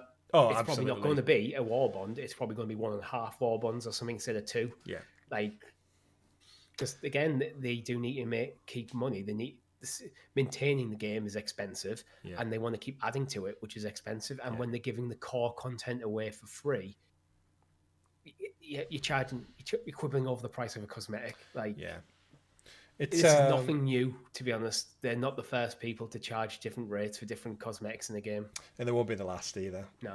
But yeah, if they could have gone like the Destiny approach and just charged for another full-on game. Like, remember when Destiny was bringing out like the Guardians of Light and stuff? Like, you basically paid £80 all over again for the content. Yeah. Like, they could have just went, oh yeah, the Omens of Tyranny, it's another £40, but you get this whole new faction, you get new worlds, you get new missions, you get new packs. But they didn't. It was free. Oh, they might have even went, it's 15. Like, or £20 even. So it's like, oh yeah, the new expansion's £20, and I don't think that many people would have an issue with that. Yeah, it's an interesting one. But let's move away from the Helldivers news, because I could talk about it all day and all night, to some Indiana Jones news. So some quick stories to round out this week's show. Indiana Jones and the Great Circle, I waxed lyrical about at the beginning of the show. Of course, coming to PlayStation in the spring, early 2025. And a big, not criticism, but one of the things a lot of people got caught up on initially was the third-person mode, saying that the Machine Games opted to do this in first-person. Having finished the game, can completely see the reasons behind it. It is very immersive. You do kind of just forget about it. And the way they pull the camera out and the amount of cutscenes, in a way, it almost doesn't feel like a fully first-person game, because it's almost like a third of it isn't, because of the cutscenes and the way when you traverse and use your whip, the camera whips, ironically, straight back out. So you can see Indiana, so it's like it's almost like it's, I don't know how you'd even describe it. It's like a first, second, third. It's like a weird hybrid. It steps between them based on the situation. Yeah, and there is like 3+ hours worth of cutscenes, so you are very much immersed in it, like fully. But this came from Reddit this week, where someone found a bug in the game during one of the open world exploration bits, where their camera actually got stuck in third person mode. So after the scene, it remained in first-person mode, and the guy playing was able to walk around, traverse in third-person mode. There's a scene where he's in a boat, and it is just like camera pulled back, like God of War, where you and Trace are in the boat, exploring around, and it doesn't look janky. The animations look smooth. Indy's rendered just like every other character in the world, all the side characters that are around him. And it kind of it's made the internet wonder, do people want a full third-person mode? Will it work? I imagine Machine Games considered it, but I think for me, because there are the moments where the camera pulls out, obviously Machine Games have had to render Indiana Jones fully for those moments. So we've seen it happen in the past, like the reverse. Remember Grand Theft Auto 5 has a first-person mode now, and we've seen many other games kind of... Resident Evil, remember Village? The Rose DLC was third-person. That whole game was first, and then the Rose DLC came out. I was like, oh no, it's third now. So there is a history of games that I think when you're designing games for a certain camera angle, the game still kind of functions the same almost, because you are still a character moving around in a 3D environment, interacting with things. The only difference is you're closer to the action. So but I guess that perspective can be quite important. So absolutely. It might be a case of, we know there's going to be some third person action things, so it might be fairly late in development they decided to go, you know what, we're going to lock this to first person for these moments, because it doesn't quite work it doesn't quite feel right. So it's one thing, like one clip when he's like, yeah, it's bugged and he's like out of context. Mm-hmm. But if you were to play the full game like that, it might just not feel the same. Yeah. And that might be where, for what they were trying to go for, they might go, you know what, it's okay in third person, but it's great in first. Yeah. So let's just force the player into that first person, so they're playing it how we want them to. Yeah. And maybe it's a case of, you know what, later on we could do a third person.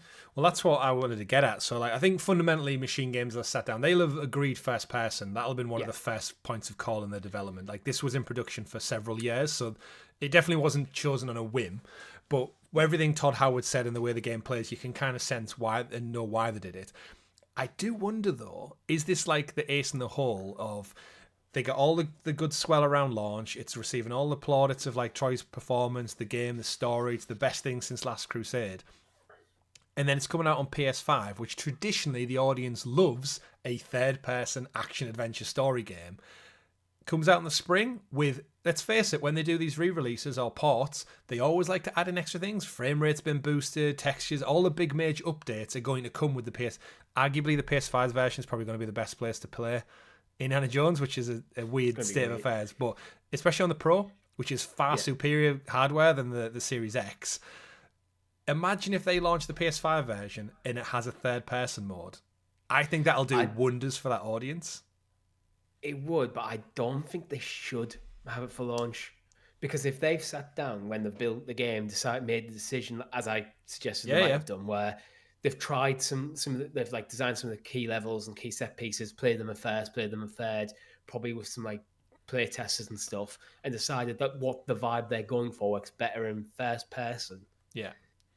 I feel when it comes out to PlayStation, they should go, no, you get it as we want you to experience the game. But what you do is you double dip at the same time. You go, Xbox guys, You know, I know some of you are a bit salty about Indiana Jones coming to PlayStation. Mm-hmm. Here's the game in third person. They get it next year. Yeah, I mean, they could always do it in a way of, if there is a third person mode potentially coming, they could give it in the new year for Xbox, and then that basically tease the PlayStation audience of like, look, third person's here, and now it's coming out in April, and you get it all as well. Like, get hype for it. It's weird that some of the comments online, people saying like, oh, it really sucks that the game is jarring switches between first and third. They're not jarring at all. It's just like a seamless transition. Like you whip in first person, and as he pulls on the whip, the camera pulls back out to Indiana, and then as you land, it pans back into first person. It's like if you watch a movie, there's much quicker, sharper cuts that happen in a movie. It's not jarring, so that's just over exaggerated. It's probably more jarring to do like a whip swing in first person. It is, because of the motion and the movement, because it's just the camera, isn't it? It's like jumping in first person's always a bit like Pac-Man. You're a bit like awkwardly getting around. I think especially with a game that's been received as well as Indiana Jones has, trust yourself. Like you've clearly nailed it. Yeah. So when it comes to PlayStation, I think it'd be wrong to give in to the edge, because PlayStation traditionally does have a lot of third-person games that do really well. Mm-hmm. I think it'd be wrong to give into the edge to give it to PlayStation fans, because I think if you do that, it's probably an inferior version of the game in third person. PlayStation fans are going to get their hands on it and go, this game's nowhere near as good as the Xbox guys were saying it was.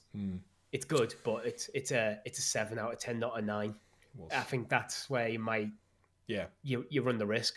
Give them the game as you designed it, as intended, and then you can give them third person later if you want, as like Resident Evil did. Yeah. Like, no, we conceived this as a first person game. We know you guys love third person, so you can have it later. You can replay the game later in third person. Yeah. I think that's the best way to handle it, especially because the quality's already there. Yeah. Maybe I just want it because now I've finished it. I'm like, I totally love playing through it in third person on PlayStation. See, you're the niche where I've played through this game in first person on Xbox. I want to play this game in third person because that's my preference it's when it comes different, to PlayStation. But you're intentionally double dipping. I am, that's true. Yeah. But there's things like that when you pick up an artifact and you examine it, like it wouldn't you'd be watching it from a distance. You wouldn't really see what you're looking at, and the journal you'd have to. Obviously, in first person, you can look down in game at the journal and the map and everything. Whereas in third person, it would have to go almost like a pause menu because you'd have to zoom right in. I think as a rule of thumb as well, first person is more immersive because you're looking through the eyes of your character. So you're in the environment more than if you're third person. You pull back, and that's why. They might have done it as well because one, their history's in first person. Two, to distinguish it a bit more from, because they know going into this, they're going to get comparisons to Tomb Raider and to Uncharted. So to kind of set themselves, which is weird that it's Indiana Jones who needs to set themselves apart. Dr. Jones. Considering Tomb Raider and Uncharted are based off Indiana Jones.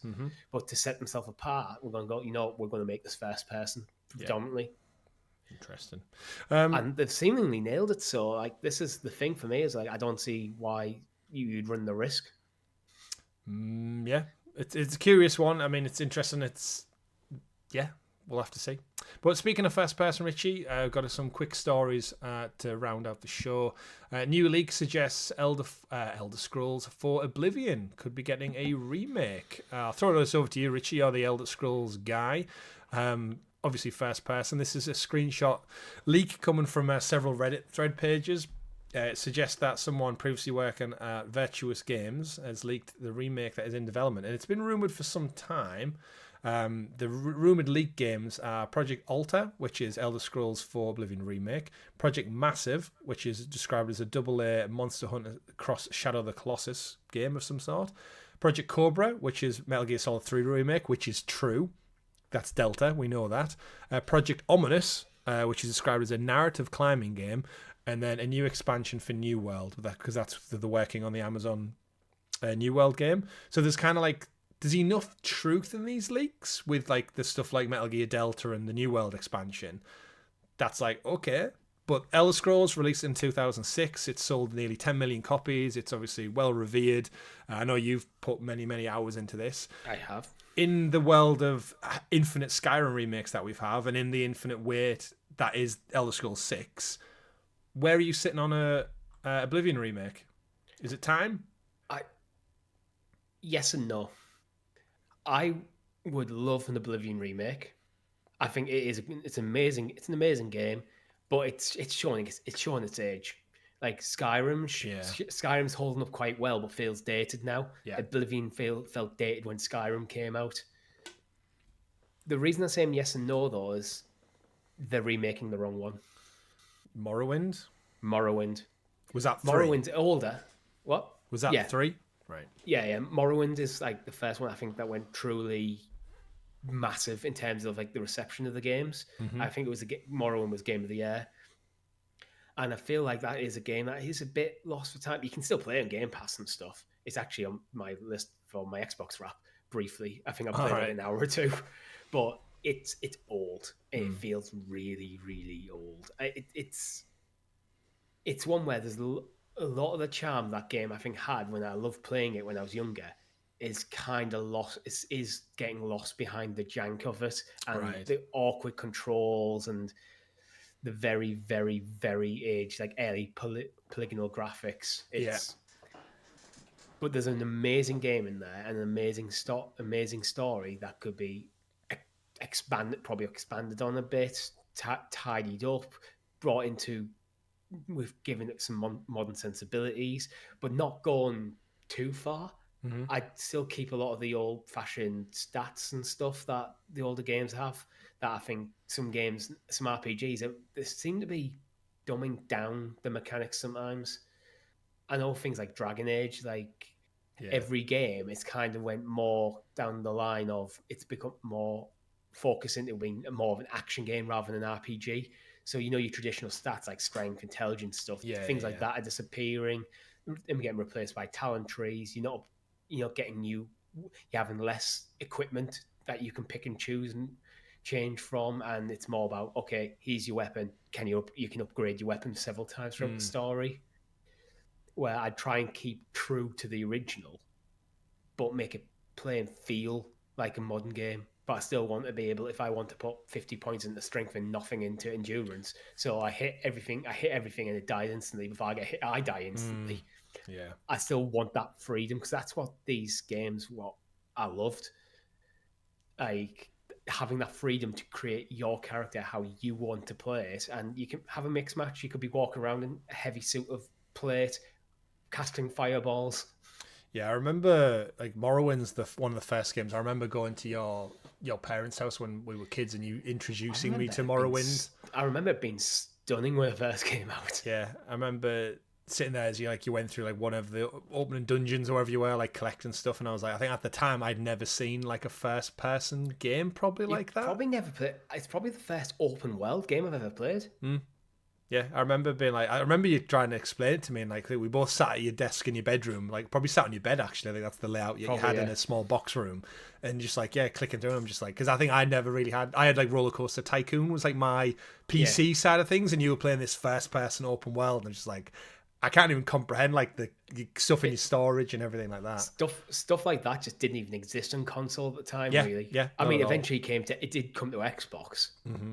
but that's when it came to Xbox. I was playing this when I still had like before the PS2 came out. Yeah. Mad, isn't it? But yes, I think you could be a good shout there, but seemingly it's in the works. And I think that's the great thing with all these type of games. We will probably see remakes of them at some point in our lifetime, whether it's now or years down the line.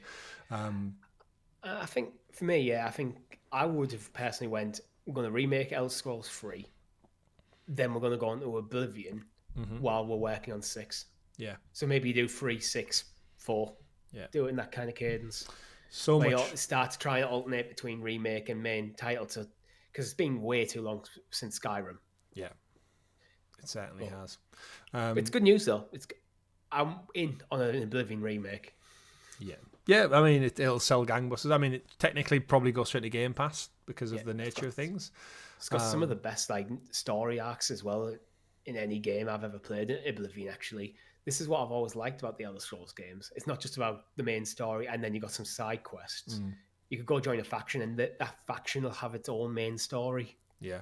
So that's why the world feels so much more lived in. Well, time will tell. Time will tell. Same with time will tell on a couple of our last stories. Call of Duty apparently come to Game Pass. We'll cover that as and when it does. We know some of the older games are probably in the pipeline. We got Crash Bandicoot Team Racing, which was actually our live stream this past week. Done surprisingly well. I don't know if you've seen it. It's like randomly past 1,000 views. Really? Yeah. Like I checked it the other day and it was on 40. Yeah. I trimmed it down like I do to take the ends off it. Yeah. And then picked up. So wow, go watch that. Pepper. Best kart racer.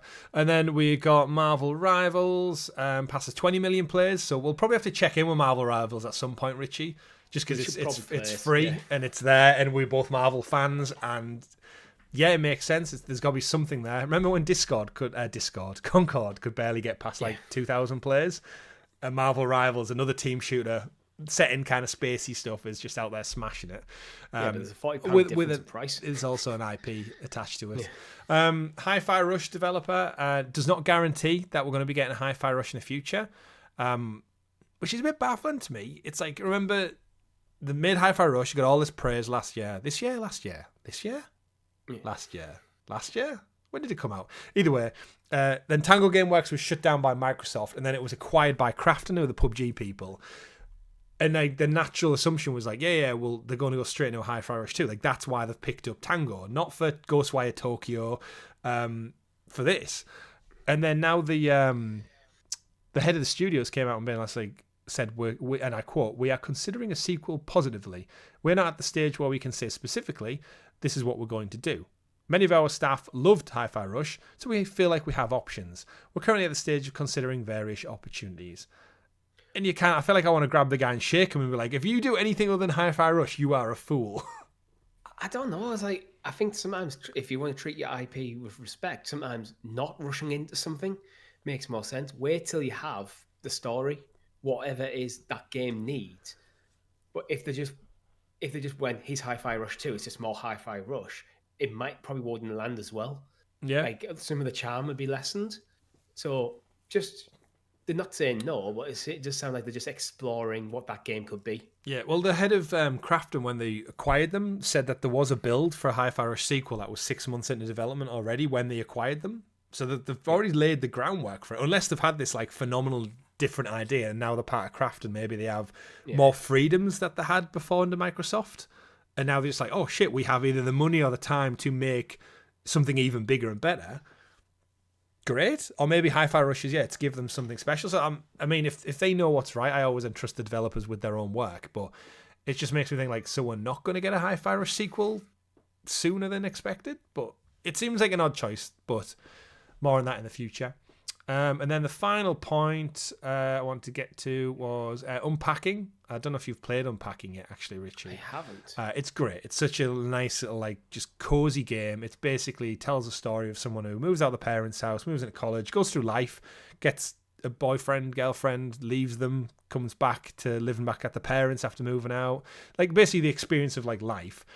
And it's all told through, basically, a game where you unpack everything at each move.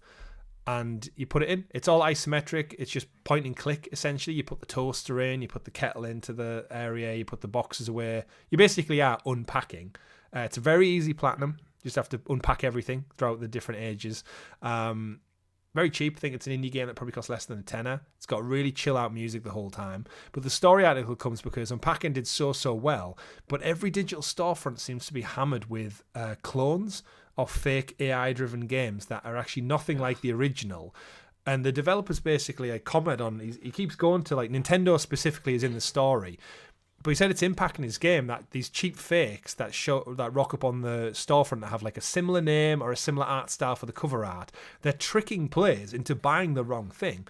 Like if I said to you now, I've just described Unpacking to you in our audience, and you go to the Nintendo eStore, the PlayStation storefront, and there's a game called Unpacked, and it looks similar, and it's cheaper, you could be tricked into buying the same game and thinking, well, I spent £5 on that, and it was nothing like Chris described it. Yeah, what the hell was Chris talking about? This game's terrible. Yeah, and then it's like, actually, no, it's because on the storefront, there's, right now, there's 6. One's the genuine article, and the other 5 are just like pictures of AI-promoted living rooms called Unpacking New Chapters, Unpacking Universe, Unpacking Chill Music Pack, Unpacking Haunting Locations. So it even has Unpacking in the title.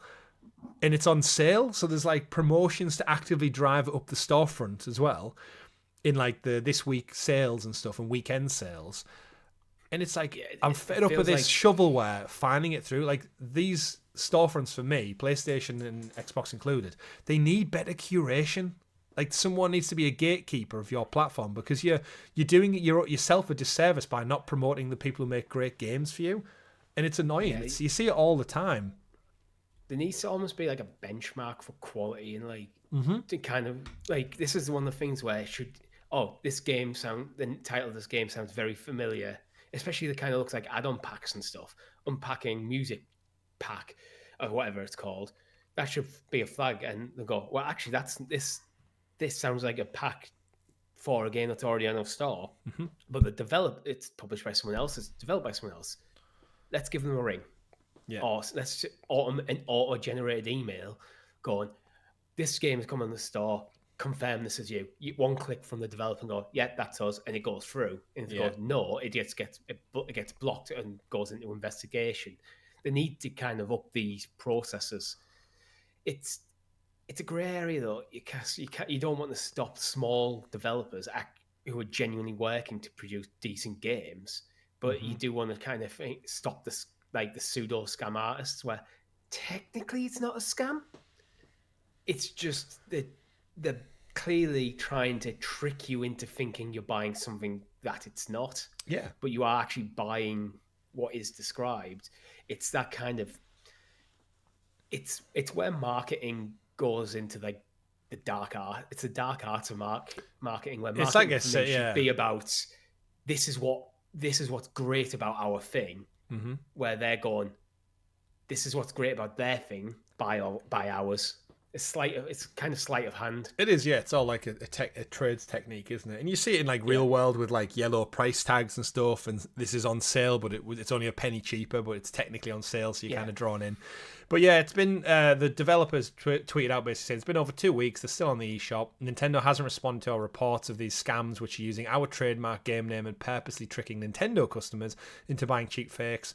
He then goes on to say that actually, like, I want to be clear, I'm a huge Nintendo fan. It's my favourite platform and one of my favourite game studios. I just want them to take action of these fake games, that they're cashing in on misleading customers and using Unpacking's name and reputation to do so. Since then, they have actually removed it from certain storefronts, but they're still available in Asian markets, it would seem, and certain South African markets. So it's like, it's not a thing that's uncommon, but I do think just the general curation of games needs to be honed in a little bit. There was an Unpacking clone that was also on iOS and Google, because I think mobile storefronts are the same for this kind of thing. Mobile storefronts are terrible for it. The scam one topped the most downloaded charts. So imagine like working hard and making a game that got loads of plaudits, and then you're seeing basically a clone of it that's took all your ideas, all your money. That's livelihood. And it's making a profit off the back of it. So I think there's more that can be done. But it's nice to see that they've took something. But yeah, you just need someone who was loosely aware of the games industry as a whole to just see these submissions come through and go, Like at a glance, you and me could sit there and like on Tinder and just go swipe no, swipe no, swipe no, AI. Yeah, the problem. This is where I think they probably need to update things, because there's probably a lot of content that goes through the store. So having manual, manual checks for every single game is probably not viable. But maybe there should be things where they have algorithms set up. Use AI to detect, this game contains a lot of AI developed content, which not going to get into a conversation right now about whether that's good or bad. Yeah. Because they can be useful tools, especially for small developers. Yeah. But then that should be a flag that then causes a manual check and go, this game has a lot of AI generated content. The title, it's titled very similar to a game that's already been published. Yeah. Let's put this one on hold. Sometimes it might just be give a quick phone call to the publisher and going, this game, is this a genuine thing? Because it's been flagged. And go, provide the documentation. Yep, all looks fine. Onto the storefront, or if it goes, oh no, you had just some random AI games farm that's just kind of churn out low quality derivative content just for cheap money that try to manipulate people into buying your stuff thinking it's something else. That should be a case of, your publisher entire publisher is banned and we're withdrawing all of your content from the store. I would be hardcore with it. Like, if you're trying to manipulate people into thinking your games are someone else's, your entire lot's gone. Like, it is that just like, again, the storefronts should be safeguarding their own customers and the quality of their own product by doing this. Because, like, let's face it, the seasonal stuff, I guarantee you now, if I go on the Nintendo eShop, there will be some kind of game called Christmas Elf Festival, Christmas Elf Market, Santa's Workshop Simulator, something like that, which will have an image that looks like a lovely Christmas setting, mocking some kind of video game like Overcooked or something like that. And it will be like the most basic point and click like card game with maybe the most little assets that are built into it.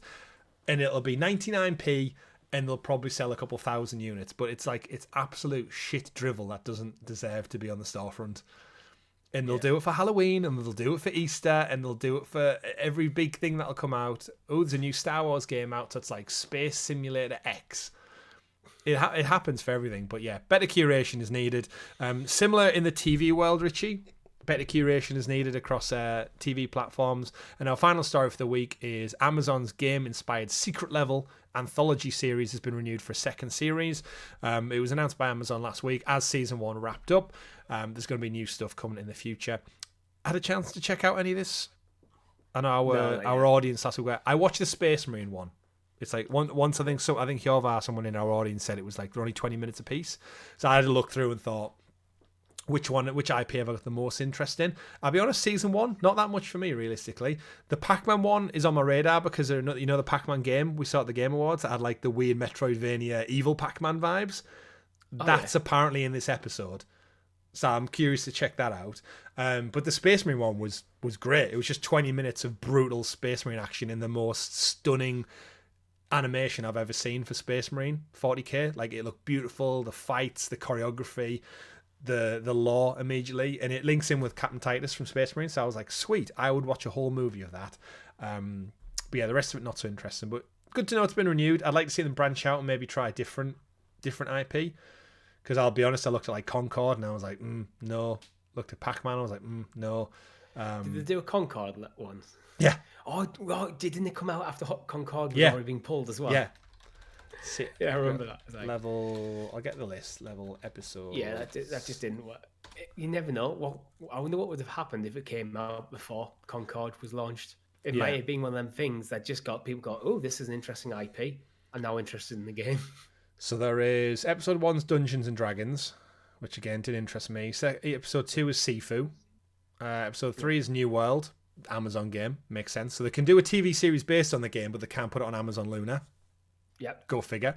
Unreal Tournament was 4. Warhammer 5. Pac-Man 6. Crossfire 7. Armored Core 8. The Outer Worlds 9. Mega Man at 10. Exodus Odyssey at 11. Spelunky at 12. Concord at 13. Good lucky 13 for Concord. Honor of Kings, never even heard of that, for 14. And Playtime, not heard of that, for 15. So 15 episodes. And out of that list, you can see why maybe Space Marine, like Mega Man, maybe Outer Worlds. I'm curious, but all in all, no IP that really resonates with me outside of Space Marine, so that's why. But it was great from what I watched. And hopefully if we get a second anthology season, we kind of just get more games shown off. Hopefully, yeah. But other than that, Richie, that does bring us to an end of this special Merry Christmas episode of the Gamer Guild Podcast. Of course, your weekly show, we get together to round up all the week's video game news, and we do that every single week, except for next week, because next week is our Game of the Year episode. Next Monday, which will be like New Year's Eve, maybe? I'm not too sure, but we'll keep our regular cadence. We like to end every show by looking at this day in video game history. We're recording on December the 22nd. Richie, anything in the yesteryears that jumps out to you? Golden Axe. 1989. As old as us. Although I think my memories are more of Golden Axe 2 than 1, but I think mine still, Golden Axe. Yeah. Golden Axe, good shout. Batman, the original video game on the NES, came out 35 years ago as well. What else have we got? South Park. N64. Oh yeah, South Park. That was a great game on the N64. It was, yeah. When you could piss on the snowballs and throw them at people as chickens. well. At chickens, yeah. It was turkeys, wasn't it? That was one of them, similar to like Bubbles. Hogwarts Legacy vibes, where like that was the first time you could explore the location of South Park in fully 3D, and it was like, so that's where the school is in relation to Kyle's house and Kenny's house. The vibe. They did. Like where Hogwarts Legacy was so awesome, like just wandering around Hogwarts, and it did feel like you were there. Mm-hmm. South Park kind of did that years before, obviously. Yeah. To a lesser degree, but so many polygons. Like 20 years. Yeah, there's like 20 years between them games, so it's reasonable. Shout out. Kingdom Hearts 2, 19 years ago. Yeah. Shout out to the Kingdom Hearts series. 9 years ago, Legend of Heroes Trails of Cold Steel. Nice. Really liked that game. Didn't ever get the platinum because it was just too complicated, too much. It required like another full playthrough and stuff. And I never actually got around to playing 2. It happens. Yeah. 27 years ago in Japan, 1997, we got the original Gran Turismo, which of course would go on to be one of PlayStation's best-selling IP. Actually, speaking of Gran Turismo, do I have it at the ready? No, I don't. I might have put it away. I'm growing my PlayStation collection. Yes. I got a copy of Gran Turismo 2. Which also came out 25 years ago. Oh, did it? On December 23rd, yeah. Oh, sweet. That's perfect time then. I can show off my purchase of Gran Turismo 2. Really good copy, actually. I was really happy with this one. I had it back in the day, but I had a chipped version of it. We had, I know it was my parents' choice to get that one. So I thought, because it's such a rich part of PlayStation history, I couldn't not have it in my collection. Like, I've got the later games, but then I fell off Gran Turismo massively. But back then, it was like, this shit looks so real. And what was cool about this particular version, Richie, is it had 2 discs. One for essentially the campaign, and one for the arcade. So you got arcade mode disc and the actual... That's cool. And I thought, the colour palette, and I was like, okay, I've got to have that one. Real driving simulation in there. 600 cars. And guess what? They've not been pulled from the storefront because they're all on the disc. Yeah. So, you probably have to unlock a lot of them, but they're there. No microtransactions and no downloads. It's all just there, stored away. And actually, I've also got a tease for our Game of the Year episode for next week for people tuned about it. I also picked something else up from my retro collection. Just going to tease the top there to talk about. It's a blue box. It's a blue box. What could be in it? What could be in it? You'll have to stay tuned to find out. Because it's not on this day in video game history. And then nothing comes out on Christmas Day, right? I take it. Who would be foolish enough to release a game on Christmas Day? Well, there is some. Penguin Wars came out in 1985 on the NES. Classic Christmas Day Wacky release. Races, 1991 on the NES. Wacky Races. I used to love a bit of Wacky I guess Races. Galaxian as well. Galaxian's like... Oh, I can't think of it. Space Invaders. Yeah. Galaxian. Yeah. Tomba on the PlayStation 27 years ago. Wow, why would you come out on Christmas Day? Gears of War Judgment. Xbox Pokemon 360. Bank, 11 years ago. Fair enough. It seems to be like a trend of like in like 20, 30 years ago, stuff did come out on Christmas Day. That was a thing. And then when you go down the list on the Game FAQ site we're using, it gets like very sparse in the last like 10 years. I mean, there's the shout out to what you just mentioned. On Boxing Day, 33 years ago, Golden Axe 2. Nice. So get down to the Boxing Day sales and pick up a full price game because it ain't going to be on sale. Why not? But yeah, great episode. Great year in video games coming to a wrap. Of course, Is this the last episode of the year? Oh no, the other one goes out on the 30th. So we'll sneak one more in the Game of the Year episode. But yeah, thank you for tuning in, everyone. Thank you for listening. Of course, the absolute merriest of Christmases to all you and your families, loved ones, this festive season. Go away, enjoy all the food, be merry, drink wine, mulled wine, whatever you want, and we'll see you for our Game of the Year conversation. Do like, subscribe, ring that bell so you kept in the loop. And thank you, everyone, of course, for helping us reach that 2K mark. It's the best Christmas present we could have possibly asked for. My name's been Chris. I've been Richie. We've been the GamerGuild Podcast. And remember, folks, play wherever makes you the happiest. We'll see you on the Game of the Year watch. Goodbye. Bye.